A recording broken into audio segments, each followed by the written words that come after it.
So I read through the rest of First Corinthians, the book of Romans, and the book of Acts.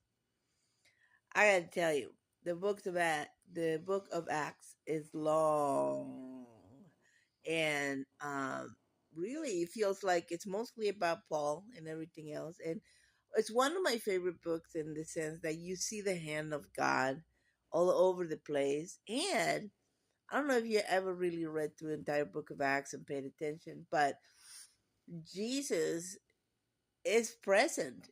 Like he shows up to people in visions all over the place in these books. It's really kind of cool. I gotta say, it's the how exhausting um the life of Paul must have been. I mean, in those days, he traveled back and forth on his missionary journeys.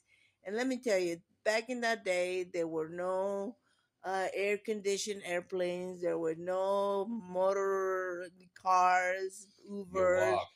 You walked everywhere. No stagecoach. Nope. And if you were lucky, you would probably had a mule or a little donkey that would carry your stuff around. But other than that, Paul walked everywhere except for when he went by sea and by water.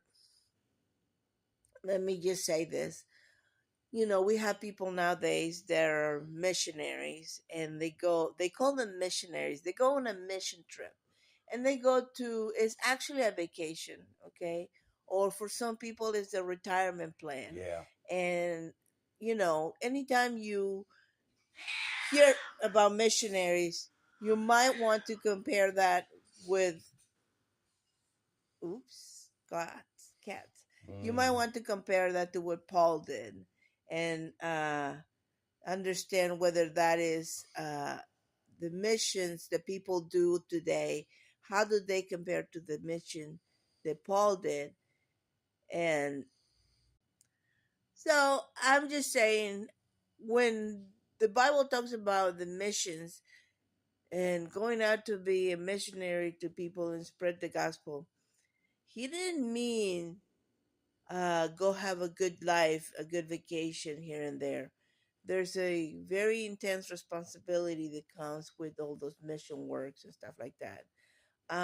Anyways, today I'm supposed to get through the Gospel of John, but I'm gonna do the Gospel of Luke because both Luke and Acts were done by the same person.